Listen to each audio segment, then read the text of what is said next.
എല്ലാവർക്കും എൻ്റെ യൂട്യൂബ് ചാനലിലേക്ക് ഹാർദവമായ സ്വാഗതം. നമ്മൾ ഇന്ന് ഡിസ്കസ് ചെയ്യാൻ പോകുന്ന സെക്കൻഡ് ഇയർ ബയോളജിയിലെ ഒന്നാമത്തെ യൂണിറ്റായ റീപ്രൊഡക്ഷനിലെ ഒന്നാമത്തെ ചാപ്റ്ററായ റീപ്രൊഡക്ഷൻ ഇൻ ഓർഗാനിസത്തിനെ കുറിച്ചാണ് നമ്മൾ ഡീറ്റെയിൽഡ് ആയിട്ട് എക്സ്പ്ലെയിൻ ചെയ്യാൻ പോകുന്നത്. ആ ചാപ്റ്ററിലോട്ട് കടക്കുന്നതിന് മുമ്പ് ആ ചാപ്റ്ററുമായി ബന്ധപ്പെട്ട് ഒന്ന് രണ്ട് കാര്യങ്ങൾ കൂടി. ഈ ചാപ്റ്ററിനെ സംബന്ധിച്ചിടത്തോളം നമ്മുടെ സുവോളജിയിലെ ഒന്നാമത്തെ ചാപ്റ്ററായ ഹ്യൂമൻ റീപ്രൊഡക്ഷൻ്റെയും അതേപോലെ ബോട്ടണിയിലെ സെക്കൻഡ് ചാപ്റ്ററായ സെക്ഷുവൽ റീപ്രൊഡക്ഷൻ ഇൻ ഫ്ലവറിംഗ് പ്ലാന്റ്സിൻ്റെയും ഇൻട്രൊഡക്ടറി ചാപ്റ്ററായിട്ട് നമുക്ക് ഈ ചാപ്റ്ററിനെ വിലയിരുത്താം. വേറൊന്നും കൊണ്ടല്ല അങ്ങനെ പറയാൻ കാരണം, ഈ ചാപ്റ്ററിനകത്ത് കേൾക്കുന്ന ചില ടേമുകളുടെ എക്സ്പ്ലനേഷൻ നമ്മൾ പഠിക്കുന്നത് ഈ രണ്ട് ചാപ്റ്ററിനകത്താണ്, ഹ്യൂമൻ റീപ്രൊഡക്ഷനകത്തും സെക്ഷുവൽ റീപ്രൊഡക്ഷൻ ഇൻ ഫ്ലവറിംഗ് പ്ലാന്റ്സിനകത്തും. ഓക്കെ, അതുകൊണ്ടാണ് അതങ്ങനെ പറഞ്ഞത്. പിന്നെ മറ്റൊരു കാര്യം, കഴിഞ്ഞ വർഷം നമ്മൾ +1 പഠിച്ച ചാപ്റ്ററായ ബയോളജിക്കൽ ക്ലാസിഫിക്കേഷനകത്ത് kingdom monera, kingdom protista, kingdom fungi ഒക്കെ പഠിച്ചിരുന്നു. അതേപോലെ പ്ലാൻ കിങ്ഡം എന്ന് പറയുന്ന ഒരു ചാപ്റ്ററിൽ നമ്മൾ 5 പ്ലാൻ ഗ്രൂപ്പ്സ് ആയ ആൽഗെ, ബ്രയോഫൈറ്റ്, ടെറിഡോഫൈറ്റ്, ജിംനോസ്പേം, ആൻജിയോസ്പേമും പഠിച്ചിരുന്നു. ഈ ചാപ്റ്ററുകൾക്കകത്ത് പഠിച്ച ഈ പ്ലാൻ ഗ്രൂപ്പ്സുകൾ അല്ലെങ്കിൽ ഈ മൈക്രോസ്കോപ്പിക് ഓർഗാനിസംസ് വരുന്ന ഈ ഗ്രൂപ്പ്സുകളിൽ നമ്മൾ പഠിച്ചിട്ടുള്ള അസെക്ഷൽ മെത്തേഡ്സുകൾ അല്ലെങ്കിൽ അസെക്ഷൽ റീപ്രൊഡക്റ്റീവ് സ്ട്രക്ചേഴ്സുകൾ ഏതൊക്കെയാണോ അന്ന് പഠിച്ചിരുന്നത് ആ കാര്യങ്ങളിൽ ചിലത് നമ്മൾ ഈ ചാപ്റ്ററിൽ ഡിസ്കസ് ചെയ്തു പോകും. ഫോർ എക്സാമ്പിൾ റീപ്രൊഡക്റ്റീവ് സ്ട്രക്ചേഴ്സായ കൊണീഡിയ, സൂസ്പോർ, അതേപോലെ റീപ്രൊഡക്റ്റീവ് മെത്തേഡ്സ് ആയ ബൈനറി ഫിഷൻ, അതേപോലെ ഫ്രാഗ്മെൻറ്റേഷൻ, ഇതൊക്കെ ഈ ചാപ്റ്ററിനകത്ത് ചെറിയ തോതിൽ ഡിസ്കസ് ചെയ്ത് പോകുന്നുണ്ട്. പിന്നെ മറ്റൊരു കാര്യം, കഴിഞ്ഞ വർഷം നിങ്ങൾ +1 സുവോളജിയിൽ ആനിമൽ കിങ്ഡം എന്ന് പറയുന്ന ഒരു ചാപ്റ്റർ പഠിച്ചിരുന്നു. ആ ചാപ്റ്ററിനകത്ത് ഫൈലം ക്യാരക്ടേഴ്സ് പഠിച്ചപ്പം കേട്ടിട്ടുള്ള ടേംസുകളാണ് എക്സ്റ്റേണൽ ഫെർട്ടിലൈസേഷൻ, ഇൻറ്റേർണൽ ഫെർട്ടിലൈസേഷൻ, അതേപോലെ തന്നെ ഓവി പാരസും വിവി പാരസ് ഓർഗാനിസും. അതും നമ്മൾ ഈ ചാപ്റ്ററിനകത്ത് ചെറിയ തോതിൽ ഡിസ്കസ് ചെയ്തു. അപ്പം ഇത്രയും കാര്യങ്ങളാണ് അതിൻ്റെ ഒരു ഇൻട്രൊഡക്ഷൻ പോലെ പറഞ്ഞത്. നമ്മളെ സംബന്ധിച്ചിടത്തോളം സമയം വലിയ വേസ്റ്റ് ആക്കാതെ നമുക്ക് പെട്ടെന്ന് ആ ചാപ്റ്ററിനുള്ളിലോട്ട് കിടക്കാം. ഒരിക്കൽ കൂടി എല്ലാവരെയും എൻ്റെ ഈ ചാനലിലേക്ക് ഞാൻ ഹാർദവമായി സ്വാഗതം ചെയ്തുകൊള്ളുന്നു. നമ്മുടെ ടോപ്പിക്കിൻ്റെ പേരാണ് ഇത്, റീപ്രൊഡക്ഷൻ ഇൻ ഓർഗാനിസംസ്. അതിൽ നമുക്ക് പരിചിതമായ ഒരു ടേമാണ് ഏതെന്ന് പറയുന്നത് റീപ്രൊഡക്ഷൻ. നമ്മൾ മലയാളത്തിൽ പ്രത്യുൽപാദനം എന്ന് വിളിക്കും. അപ്പോൾ നമ്മുടെ ചാപ്റ്ററിൻ്റെ പേര് റീപ്രൊഡക്ഷൻ ഇൻ ഓർഗാനിസംസ് എന്നാണ് പറഞ്ഞിരിക്കുന്നത്. അപ്പം നമ്മൾ പഠിക്കുന്ന ഈ ചാപ്റ്റർ ബോട്ടണിയിൽ പെടുന്നതാണെങ്കിൽ പോലും നമ്മളിവിടെ പ്ലാന്റ്സ് എന്നോ അനിമൽസ് എന്നോ അല്ലെ അങ്ങനെ എടുത്തല്ല നമ്മളിവിടെ പറഞ്ഞിരിക്കുന്നത്, റീപ്രൊഡക്ഷൻ ഇൻ ഓർഗാനിസംസ് എന്ന് അല്ലേ. അപ്പം ഓർഗാനിസംസ് എന്ന് പറയുമ്പം അതിനകത്ത് ആരൊക്കെ വരാം? ഇറ്റ് മേ ഇൻക്ലൂഡ് പ്ലാന്റ്സ്, അതേപോലെ ആരും വരാം? ആനിമൽസ്, അതേപോലെ unicellular or multicellular microscopic ഓർഗാനിസംസും വരാം അല്ലേ. അപ്പം ഓർഗാനിസം എന്ന് പറയുമ്പം എല്ലാ ടൈപ്പിലെ ആൾക്കാർ അതിനകത്ത് പെടുന്നുണ്ട് അല്ലേ. ഏകകോശ ജീവജാലങ്ങളായ അല്ലെങ്കിൽ ബഹുകോശ ജീവജാലങ്ങളും ഏകകോശ ജീവജാലം, അതിൽ സൂക്ഷ്മജീവികളാകാം, മാക്രോസ്കോപ്പിക് ഫോംസ് ആയ പ്ലാന്റ്സ് ആകാം, അനിമൽസ് ആകാം അല്ലേ. അങ്ങനെ നമ്മുടെ ജീവലോകത്ത് കാണുന്ന ഈ ജീവജാലങ്ങൾ കാണിക്കുന്ന റീപ്രൊഡക്റ്റീവ് മെത്തേഡ്സ് അല്ലെങ്കിൽ അതിൽ നടക്കുന്ന റീപ്രൊഡക്റ്റീവ് ഈവൻസുകൾ അല്ലെങ്കിൽ റീപ്രൊഡക്ഷനെ കുറിച്ചാണ് നമ്മൾ ഏത് ചാപ്റ്ററിൽ പഠിക്കുക? ഈ ചാപ്റ്റർ. ഓക്കെ, അപ്പം ഇതിനകത്ത് റീപ്രൊഡക്ഷൻ ഇൻ ഓർഗാനിസം എന്ന് പറയുന്ന നമ്മുടെ SCERT അല്ലെങ്കിൽ NCERT ടെക്സ്റ്റിലെ ഈ ഫസ്റ്റ് ചാപ്റ്ററിൻ്റെ ഫസ്റ്റ് പേജ്, ദാറ്റ് മീൻസ് നമ്മുടെ ടെക്സ്റ്റിലെ 3ാമത്തെ പേജിലാണ് ഈ ചാപ്റ്റർ സ്റ്റാർട്ട് ചെയ്യുന്നത്. അതിൻ്റെ ഫസ്റ്റ് ടോപ്പിക്ക് റീപ്രൊഡക്ഷൻ എന്ന് പറഞ്ഞല്ല തുടങ്ങുന്നത്, ലൈഫ് സ്പാൻ എന്ന് പറയുന്ന ഒരു ടോപ്പിക്കാണ്. നമ്മളിപ്പോൾ ലൈഫ് സ്പാൻ എന്ന് പറയുന്ന ടോപ്പിക്ക് ഇപ്പം നമ്മൾ എടുക്കുന്നില്ല. കുറച്ച് ടോപ്പിക്ക് അങ്ങോട്ട് മൂവ് ചെയ്ത് കഴിയുമ്പോൾ, കുറച്ച് ടോപ്പിക്ക് അങ്ങോട്ട് കഴിയുമ്പം നമുക്ക് മറ്റൊരു ടോപ്പിക്ക് വരുന്നുണ്ട്. ആ ടോപ്പിക്കുമായിട്ട് ലിങ്ക് ചെയ്ത് ലൈഫ് സ്പാൻ പറയുമ്പം നമുക്ക് വളരെ വേഗത്തിൽ ലൈഫ് സ്പാനും മനസ്സിലാവും, ആ ടോപ്പിക്കും മനസ്സിലാവും. അപ്പോൾ അതുകൊണ്ട് അതിപ്പോൾ തൽക്കാലം നമ്മൾ പറയുന്നില്ല. നമ്മുടെ SCERT അല്ലെങ്കിൽ NCERT ടെക്സ്റ്റിലെ 5ാമത്തെ പേജിൽ, ഈ ചാപ്റ്ററിൻ്റെ 3ാമത്തെ പേജ്, അതായത് ടെക്സ്റ്റിലെ 5ാമത്തെ പേജിൽ നമുക്ക് റീപ്രൊഡക്ഷൻ എന്ന് പറയുന്ന ഹെഡിങ് ഒന്നും ഇല്ലെങ്കിലും റീപ്രൊഡക്ഷൻ എന്ന് പറയുന്ന ടോപ്പിക് അവിടെ തൊട്ട് സ്റ്റാർട്ട് ചെയ്യണം. അപ്പം നമ്മളിപ്പോൾ എടുക്കാൻ തുടങ്ങുന്നത് റീപ്രൊഡക്ഷൻ എന്ന് പറയുന്ന ആ ടോപ്പിക്ക് തൊട്ടാണ് നമ്മൾ അങ്ങോട്ട് എടുത്ത് തുടങ്ങുന്നത്. Okay, clear? കാര്യം പറഞ്ഞാൽ മനസ്സിലായല്ലോ. അല്ല, നമ്മൾ എടുക്കാൻ പോകുന്ന ടോപ്പിക്കാണ് ഏതെന്ന് പറയുന്നത് റീപ്രൊഡക്ഷൻ അല്ലേ. നമുക്ക് പരിചിതമായ ടേമാണെന്ന് നമ്മൾ പറഞ്ഞു. നമ്മൾ കഴിഞ്ഞ വർഷങ്ങളിൽ പല പല ചാപ്റ്ററുകളിൽ കേട്ടിട്ടുള്ളതാണ്. എന്തോ റീപ്രൊഡക്ഷൻ കൊണ്ട് ഉദ്ദേശിച്ചേക്കുന്നത്? What do you mean by reproduction? നമുക്കറിയാം ഈ ടേം ശ്രദ്ധിച്ചാൽ തന്നെ ടേമിൽ തന്നെ ഉണ്ട് അത് ഏത് പ്രക്രിയയുമായിട്ട് അല്ലെങ്കിൽ റീപ്രൊഡക്ഷൻ എന്ന് പറയുന്ന ആ പ്രക്രിയയിൽ നടക്കുന്ന കാര്യം എന്തുവാണെന്ന് സൂചിപ്പിക്കുന്ന തരത്തിലാണ് ഒരർത്ഥം വരുന്ന വേർഡാണ് നമ്മൾ ഏതിന് കൊടുത്തേക്കുന്നത്, ആ പ്രക്രിയയ്ക്ക് കൊടുത്തേക്കുന്നത്. ആ പേരായിരുന്നു ഏതെന്ന് നമ്മൾ പറഞ്ഞു, പ്രത്യുൽപാദനം, അല്ലെങ്കിൽ വിളിക്കുന്ന പേരാണ് ഇത് റീപ്രൊഡക്ഷൻ. നമുക്ക് ആ ടേമിനെ രണ്ടായിട്ടൊന്ന് സ്പ്ലിറ്റ് ചെയ്യാം. ഒന്ന് റീ എന്നും രണ്ടാമത്തേനെ നമുക്ക് ഏത് പേര് വിളിക്കാം, പ്രൊഡക്ഷൻ. റീ മീൻസ് വീണ്ടും, പ്രൊഡക്ഷൻ എന്ന് പറഞ്ഞാൽ ഉൽപ്പാദിപ്പിക്കുക എന്നാണ് അല്ലേ. അപ്പോൾ വീണ്ടും ഉൽപ്പാദിപ്പിക്കുക എന്നുള്ള അർത്ഥം മീനിങ് വരുന്ന ഒരു ടേമാണ് ഏതെന്ന് പറഞ്ഞാൽ റീപ്രൊഡക്ഷൻ. നമുക്കറിയാം പ്രത്യുൽപാദനം അല്ലെങ്കിൽ റീപ്രൊഡക്ഷൻ എന്ന് പറഞ്ഞാൽ ഒരു ജീവി അവൻ്റെ വംശം നിലനിർത്താനായിട്ട് അവൻ്റെ അടുത്ത തലമുറയെ ഉൽപ്പാദിപ്പിക്കുന്ന ആ പ്രക്രിയയെ നമ്മൾ വിളിക്കുന്ന പേരാണ് ഇത് റീപ്രൊഡക്ഷൻ അല്ലേ. ഇംഗ്ലീഷിൽ നമുക്ക് അതിനൊരു ഡെഫിനേഷനായിട്ട്, സിമ്പിൾ ഡെഫിനേഷനായിട്ട് പറയുകയാണെങ്കിൽ it is the ability of an organism to produce their own young ones. Okay, അപ്പോൾ എന്തുവാ നമ്മൾ പറഞ്ഞ് റീപ്രൊഡക്ഷൻ എന്ന് പറഞ്ഞാൽ എന്താണ്, ഒരു ജീവി അവൻ്റെ അടുത്ത തലമുറയെ ഉൽപ്പാദിപ്പിക്കുന്ന ആ പ്രക്രിയയെ നമ്മൾ വിളിക്കുന്ന പേരാണ് ഇത് റീപ്രൊഡക്ഷൻ അല്ലേ. അതായത് it is the ability of an organism to produce their young ones. Clear? അങ്ങനെ ഇരിക്കുന്ന ആ റീപ്രൊഡക്ഷന് നമ്മുടെ ടെക്സ്റ്റിൽ 5ാമത്തെ പേജിൽ ഫസ്റ്റ് പാരഗ്രാഫിൽ ഒരു ചെറിയ ഡെഫിനിഷൻ പറയുന്നുണ്ട്. റീപ്രൊഡക്ഷനുമായിട്ട് ബന്ധപ്പെട്ട് കുറച്ച് കാര്യങ്ങൾ ഒരു ഡെഫിനിഷനും അവിടെ പറയുന്നു. ആ ഡെഫിനിഷനാണ് ഞാനിവിടെ ബോർഡിൽ എഴുതിയിട്ടേക്കുന്നത്. ആ ഡെഫിനിഷൻ ഇങ്ങനെയാണ്: reproduction is defined as a biological process in which an organism give rise to young ones similar to itself. ഒന്നുകൂടെ എക്സ്പ്ലെയിൻ ചെയ്യാം. റീപ്രൊഡക്ഷൻ എന്ന് പറഞ്ഞാൽ എന്തുവെന്ന് പറഞ്ഞേക്കുന്നത്, it is defined as a biological process. Biological process എന്ന് പറഞ്ഞാൽ ജൈവ പ്രക്രിയ.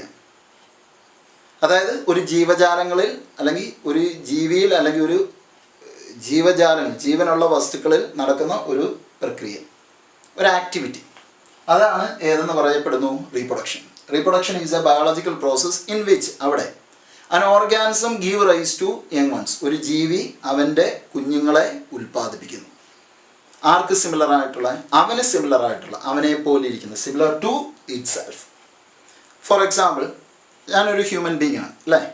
അപ്പം ഒരു ഹ്യൂമൻ ബീങ് വളർന്ന് വലുതായി റീപ്രൊഡക്ഷൻ നടത്തുന്ന സമയത്ത്, അല്ലെങ്കിൽ ഈ പ്രക്രിയ റീപ്രൊഡക്ഷൻ എന്ന് പറയുന്ന ആ ഒരു മെക്കാനിസം ഓപ്പറേറ്റ് ചെയ്യുന്ന ടൈമിൽ അവനൊരു കുഞ്ഞിനെ ഉൽപ്പാദിപ്പിക്കുന്നു. ആ കുഞ്ഞ് ആരെ പോലെ ആയിരിക്കും ഇരിക്കുന്നത്? മനുഷ്യനാണെങ്കിൽ മനുഷ്യക്കുഞ്ഞായിരിക്കും അല്ലേ, ഒരു പൂച്ചയാണെങ്കിൽ ഒരു പൂച്ചക്കുട്ടിയായിരിക്കും അല്ലേ. അപ്പം അങ്ങനെയുള്ള, അതായത് ഒരു ജീവി അവനെ പോലത്തെ രൂപസാദൃശ്യമുള്ള ഒരു കുഞ്ഞിനെ ഉൽപ്പാദിപ്പിക്കുന്ന ആ പ്രക്രിയയെ നമ്മൾ വിളിക്കുന്ന പേരാണ് ഏത്? റീപ്രൊഡക്ഷൻ. ക്ലിയർ? ഡൗട്ടില്ലല്ലോ.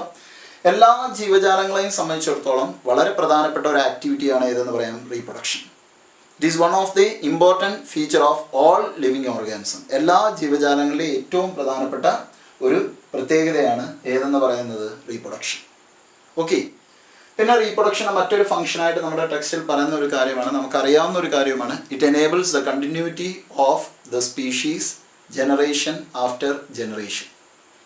ഒരു ജീവിയുടെ അല്ലെങ്കിൽ ഒരു ഗ്രൂപ്പിൻ്റെ വംശം ഓരോ തലമുറകൾ കഴിയുമ്പോഴും നിലനിർത്താൻ ആർക്ക് പ്രധാനപ്പെട്ട പങ്കുണ്ടെന്നാണ് പറയുന്നത്? റീപ്രൊഡക്ഷൻ. ഫോർ എക്സാമ്പിൾ, നമ്മൾ പറയുകയാണെങ്കിൽ, ഇപ്പം ഞാനെന്ന് പറയുന്ന ഒരു ജീവി, ഞാൻ ജനിച്ച സമയത്ത്, ജനന സമയത്ത് എനിക്ക്, അതായത് യങ് വൺസായിട്ടിരുന്ന ഞാൻ എന്ത് ചെയ്യുന്നു? വളർന്ന് വലുതാവും, മെച്യൂറാവും. മെച്യൂറായി കഴിഞ്ഞ് റീപ്രൊഡക്ഷൻ നടത്താതെ പ്രായാധിക്യത്താൽ ഞാൻ എന്ത് ചെയ്യുന്നു? മരണപ്പെടുന്നു. അപ്പം ഞാൻ ഏത് ആക്ടിവിറ്റി, പ്രത്യുൽപാദനം അല്ലെങ്കിൽ റീപ്രൊഡക്ഷൻ എന്ന് പറയുന്ന ഒരു ഈവൻ്റ് എന്നിൽ നടക്കാതാണ് ഞാൻ എന്ത് ചെയ്യുന്നത്? മരണപ്പെടുന്നത്. അതോടുകൂടി എൻ്റെ വംശം, ഞാൻ മരിക്കുന്നതോടുകൂടി എൻ്റെ വംശം അവിടെ വെച്ച് എന്ത് ചെയ്യുകയാണ്? തീർന്നു പോവുകയാണ്, ഇല്ലാതാവുകയാണ്. അടുത്തൊരു തലമുറ ഇല്ലാത്തതുകൊണ്ട്, റീപ്രൊഡക്ഷൻ എന്ന് പറയുന്ന പ്രക്രിയ നടക്കാത്തതുകൊണ്ട് അവിടെ വെച്ച് എൻ്റെ വംശം എന്ത് ചെയ്തു? ഇല്ലാതെ. അപ്പം ഒരു ജീവിയെ അല്ലെങ്കിൽ ഒരു ഇനത്തിനെ, ഒരു സ്പീഷീസിനെ സംബന്ധിച്ചിടത്തോളം അവൻ്റെ വംശം ഓരോ തലമുറകൾ കഴിയും തോറും അതിങ്ങനെ നിലനിന്ന് പോകാൻ കാരണക്കാരൻ ഏത് പ്രക്രിയയാണ്? റീപ്രൊഡക്ഷനാണ്. മനസ്സിലായി? So reproduction enables the continuity of the species generation after generation. നമുക്കറിയാവുന്ന ഒരു കാര്യമാണ്, നമ്മുടെ ജീവലോകത്ത് പലതരത്തിലെ ജീവജാലങ്ങളുണ്ട് അല്ലേ. ഇഷ്ടം പോലെ നാനാതരത്തിലെ ജീവജാലങ്ങളാണ് നമ്മുടെ ജീവലോകത്ത് കാണപ്പെടുന്നത്. ഓരോ ജീവിയും അവൻ്റെ എണ്ണം കൂട്ടാനും അവൻ്റെ അടുത്ത തലമുറയെ പ്രൊഡ്യൂസ് ചെയ്യാനുമായിട്ട് പലതരത്തിലെ റീപ്രൊഡക്റ്റീവ് മെത്തേഡ്സുകൾ അവൻ കണ്ടെത്തിയിട്ടുണ്ട്, അവൻ്റെ ചുറ്റുപാടിനനുസരിച്ചിട്ടും അങ്ങനെയൊക്കെ. That means there is a large diversity of organism in this biological world. Each organism has evolved its own mechanism to multiply and produce their offsprings. അതായത് നമ്മൾ ഈ പറഞ്ഞ കാര്യം, അതായത് ഓരോ ജീവജാലങ്ങളും നമ്മുടെ ഈ ജീവലോകത്തുള്ള പലതരത്തിലെ ജീവജാലങ്ങൾ അവൻ്റെ എണ്ണം കൂട്ടാനും അവൻ്റെ അടുത്ത തലമുറയെ പ്രൊഡ്യൂസ് ചെയ്യാനുമായിട്ട് പലതരത്തിലെ മെക്കാനിസംസ്, റീപ്രൊഡക്റ്റീവ് മെത്തേഡ്സിൽ പലതരത്തിലെ റീപ്രൊഡക്റ്റീവ് മെക്കാനിസംസ് അവനിൽ ഡെവലപ്പ് ചെയ്തിട്ടുണ്ട്. ഒരു ജീവി ഏത് തരത്തിലെ റീപ്രൊഡക്ഷൻ നടത്തണമെന്ന് നിർണ്ണയിക്കുന്ന ചില പ്രധാനപ്പെട്ട ഘടകങ്ങളുണ്ട്. The type of reproduction adopted by an organism depends upon certain factors. One is organism's habitat. അവൻ വളരുന്ന ചുറ്റുപാട്, അവൻ്റെ വാസസ്ഥലം, ഓർഗാനിസംസ് ഹാബിറ്റാറ്റ്. അവൻ ജീവിക്കുന്ന ചുറ്റുപാട് ഏതാണോ അതിനനുസരിച്ചിരിക്കും അവൻ ഏത് തരത്തിലെ പ്രത്യുൽപാദനം നടത്തണമെന്ന് അവൻ നിർണ്ണയിക്കുന്നു. ഫോർ എക്സാമ്പിൾ, ആൽഗയെ സംബന്ധിച്ചിടത്തോളം അവന് ജീവിക്കാൻ അനുകൂലമായ ഒരു സാഹചര്യമാണെങ്കിൽ അവൻ അസെക്ഷൽ മെത്തേഡാണ് പ്രിഫർ ചെയ്യുന്നത്. ജീവിക്കാൻ വളരാത്തൊരു സാഹചര്യമാണെങ്കിൽ, അവന് അനുകൂലമല്ലാത്തൊരു പ്രതികൂല സാഹചര്യമാണെങ്കിൽ അവൻ പ്രിഫർ ചെയ്യുന്നത് സെക്ഷൽ റീപ്രൊഡക്ഷനാണ്. So its habitat will determine which type of reproduction should an organism perform. Okay, then the next one, its internal physiology. Its internal physiology. അവൻ്റെ ആന്തരിക ഘടനയെന്നല്ല, ആന്തരികമായി നടക്കുന്ന ജീവൽ പ്രവർത്തന കാര്യങ്ങൾ ഏത് ടൈപ്പിലെ റീപ്രൊഡക്ഷൻ നടത്തണമെന്ന് നിർണ്ണയിക്കുന്ന മറ്റൊരു ഘടകം. അതേപോലെ ആൻഡ് സെവറൽ അതർ ഫാക്ടേഴ്സ്, മറ്റ് പല ഘടകങ്ങളുണ്ട്. സെവറൽ അതർ ഫാക്ടേഴ്സ്, അതിൽ ഏറ്റവും പ്രധാനപ്പെട്ട ഒരെണ്ണമാണ് ഇറ്റ്സ് ജെനറ്റിക് മേക്കപ്പ്.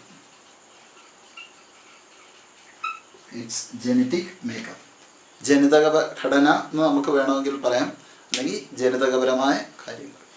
ഓക്കെ, ഒരു ജീവിയുടെ ജനിതകപരമായ കാര്യം അല്ലെങ്കിൽ ജനറ്റിക് മേക്കപ്പ് അല്ലെങ്കിൽ ജനറ്റിക് കണ്ടന്റ്, അത് റീപ്രൊഡക്ഷനെ നിർണ്ണയിക്കുന്ന ഒരു ഘടകമാണ്. ടോപ്പിക്കിൻ്റെ പേര് ടൈപ്സ് ഓഫ് റീപ്രൊഡക്ഷൻ. അതായത് പ്രത്യുൽപാദനത്തിൽ എത്ര പേരൻസ് ഇൻവോൾവ് ആണ്, whether the reproduction involves 1 or 2 parents, they are classified into 2 types. അതായത് റീപ്രൊഡക്ഷനിൽ പങ്കെടുക്കുന്ന പേരൻസിൻ്റെ, ഒരു പേരൻ്റാണോ അതോ 2 പേരൻ്റ് പങ്കെടുക്കുന്നുണ്ടോ എന്നുള്ളതിനെ വെച്ചുകൊണ്ട് റീപ്രൊഡക്ഷനെ നമ്മൾ എത്രയായിട്ട് തരംതിരിച്ചേക്കുന്നു? 2 ആയിട്ട്. നമുക്ക് പരിചിതമായ പേരുകളൊക്കെ തന്നെയാണ്. One is sexual reproduction and another one is asexual reproduction. ഏതൊക്കെയാ? ഒന്ന് സെക്ഷുവൽ റീപ്രൊഡക്ഷൻ എന്നും രണ്ടാമത്തേനെ നമ്മൾ ഏത് പേര് വിളിക്കുന്നതാണ്? അസെക്ഷുവൽ റീപ്രൊഡക്ഷൻ എന്നും വിളിക്കും. ഓക്കെ, അതിൽ സെക്ഷുവൽ റീപ്രൊഡക്ഷൻ എന്ന് പറയുമ്പം നമുക്കറിയാം അതിൻ്റെ പേരിൽ തന്നെ ഉണ്ട് ആര് ഇൻവോൾവ് ആണെന്നുള്ളതാണ്. സെക്സ് സെൽസ് ഇൻവോൾവ് ആണ്. സെക്സ് സെൽസ് എന്ന് പറഞ്ഞാൽ അതിനെ വിളിക്കുന്ന മറ്റൊരു പേരാണ് ഗ്യാമീറ്റ്സ്. ഏത് പേര് വിളിക്കും? ഗ്യാമീറ്റ്സ്. നമ്മുടെ മലയാളത്തിൽ അതിനെ ബീജങ്ങൾ എന്ന് വിളിക്കും. ഏത് പേര് വിളിക്കും? ബീജങ്ങൾ. അതായത്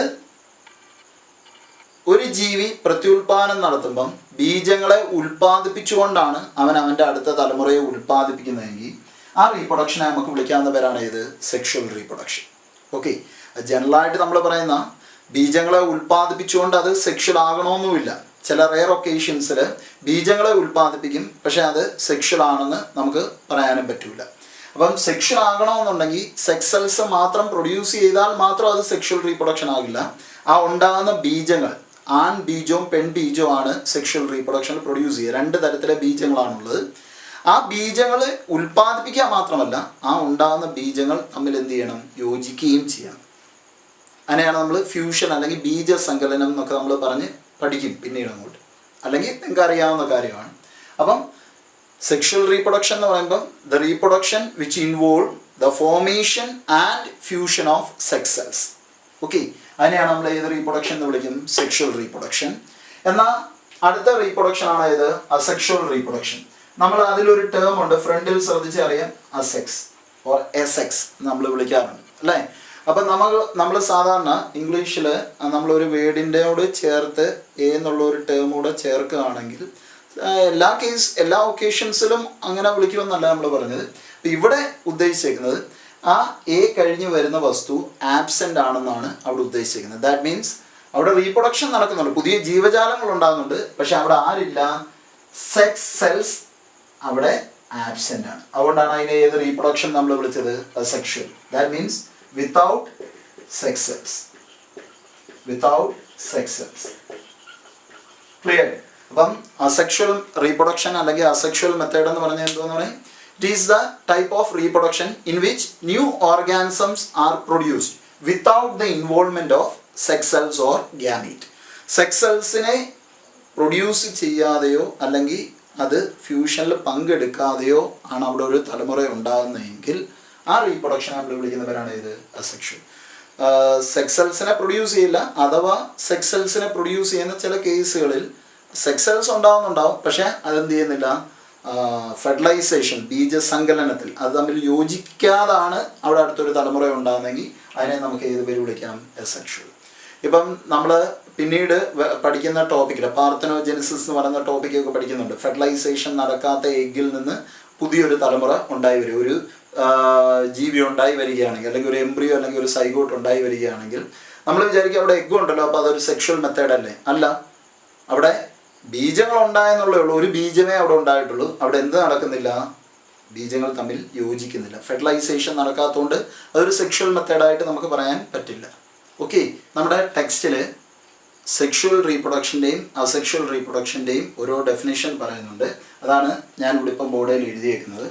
അതിൽ സെക്ഷൽ റീപ്രൊഡക്ഷൻ്റെ ഡെഫിനേഷൻ ഇങ്ങനെയാണ് പറഞ്ഞേക്കുന്നത്: when two parents involve in reproductive process and also involve the fusion of male and female gamete, that reproduction is called as sexual. അവിടെ രണ്ട് പേരൻസ് ഇൻവോൾവ് ആണ്, അതേപോലെ ആ രണ്ട് പേരൻ്റ് ഉൽപ്പാദിപ്പിക്കുന്ന ബീജങ്ങൾ, രണ്ട് ബീജങ്ങൾ, ആൺബീജവും പെൺബീജവും, മെയിൽ ഗ്യാമേറ്റും ഫീമെയിൽ ഗ്യാമേറ്റും ഫ്യൂസ് ചെയ്തിട്ടാണ് അവിടെ ഒരു പ്രോഡക്റ്റ് ഉണ്ടാകുന്നെങ്കിൽ ആ റീപ്രൊഡക്ഷനെ നമുക്ക് ഏത് പേര് വിളിക്കാമെന്ന് പറഞ്ഞത്? സെക്ഷൽ. എന്നാൽ അസെക്ഷൽ റീപ്രൊഡക്ഷൻ എന്ന് പറഞ്ഞപ്പോൾ നമ്മൾ ഓൾറെഡി പറഞ്ഞു അവിടെ സാധാരണ ഏത് ഫോം ചെയ്യാറില്ല? സെക്സ് സെൽസ് ഫോം ചെയ്യാറില്ല. എല്ലാ കേസിലും സെക്സ് സെൽസ് ഫോം ചെയ്യാറില്ല എന്നും ഉറപ്പ് നമുക്ക് പറയാൻ പറ്റില്ല. കാരണം ചില കേസിൽ സെക്സ് സെൽസ് ഫോം ചെയ്യും, പക്ഷേ ആ ഉണ്ടാകുന്ന സെക്സ് സെൽസ് എന്ത് ചെയ്യില്ല? ഫ്യൂഷനിൽ പങ്കെടുക്കില്ല. കാരണം ചിലപ്പോൾ ഒരു ബീജം മാത്രമേ അവിടെ കാണാറുള്ളൂ. അപ്പോൾ ആ തരത്തിൽ കുഞ്ഞുങ്ങൾ ഉണ്ടാവുകയാണെങ്കിൽ അതിനെ നമുക്ക് ഏത് പേര് വിളിക്കാം? അസെക്ഷൽ. അതുകൊണ്ടാണ് ആ ഡെഫിനിഷൻ അതങ്ങനെ പറഞ്ഞേക്കുന്നത്. When offspring is produced by a single parent, ഒരു പേരൻ്റേ അവിടെ ഉള്ളൂ, അതാണെന്നോ പെണ്ണെന്നോ ഇല്ല, ഏതെങ്കിലും ഒരു പേരൻ്റ് ആയിരിക്കും അവിടെ ഉള്ളത്. ആ പേരൻ്റ് ഒന്നെങ്കിൽ ബീജങ്ങളെ പ്രൊഡ്യൂസ് ചെയ്തുകൊണ്ടാകാം, അല്ലെങ്കിൽ ബീജങ്ങളെ പ്രൊഡ്യൂസ് ചെയ്യാതെ ഒരു തലമുറയെ തരികയാണെങ്കിൽ ആ റീപ്രൊഡക്ഷനെ നമ്മൾ വിളിക്കുന്നവരാണ് ഇത് asexual reproduction. Okay, when the offspring is produced by a single parent with or without the involvement of gametes. With or without the involvement of gametes. Gametes ചിലപ്പം ഉൽപ്പാദിപ്പിക്കാം, ചിലപ്പം ഉൽപ്പാദിപ്പിക്കാതെയും അവനൊരു തലമുറയെ തരികയാണെങ്കിൽ ആ റീപ്രൊഡക്ഷനെ നമ്മൾ വിളിക്കുന്നവരാണ് ഇത് അസെക്ഷൽ റീപ്രൊഡക്ഷൻ. ഓക്കെ, ഈ വീഡിയോ നിങ്ങൾ കണ്ടതിന് ശേഷം ഇഷ്ടപ്പെട്ടാൽ എൻ്റെ ചാനൽ സബ്സ്ക്രൈബ് ചെയ്യുക, അതേപോലെ മറ്റ് ഫ്രണ്ട്സിന് ഷെയർ ചെയ്യുക. അതേപോലെ ഫർദറായിട്ട് ഞാൻ അപ്ലോഡ് ചെയ്യുന്ന പുതിയ വീഡിയോകളുടെ നോട്ടിഫിക്കേഷൻ നിങ്ങൾക്ക് ലഭ്യമാകാനായിട്ട് ആ സബ്സ്ക്രൈബ് ബട്ടൻ്റെ നിയർ ബൈ ഉള്ള ബെൽ ഐക്കൺ പ്രസ് ചെയ്യുക. ഓക്കെ, അപ്പം പുതിയ വീഡിയോയുമായിട്ട് ഇനി കാണുന്നിടം വരെ എല്ലാവർക്കും നന്ദി, നമസ്കാരം.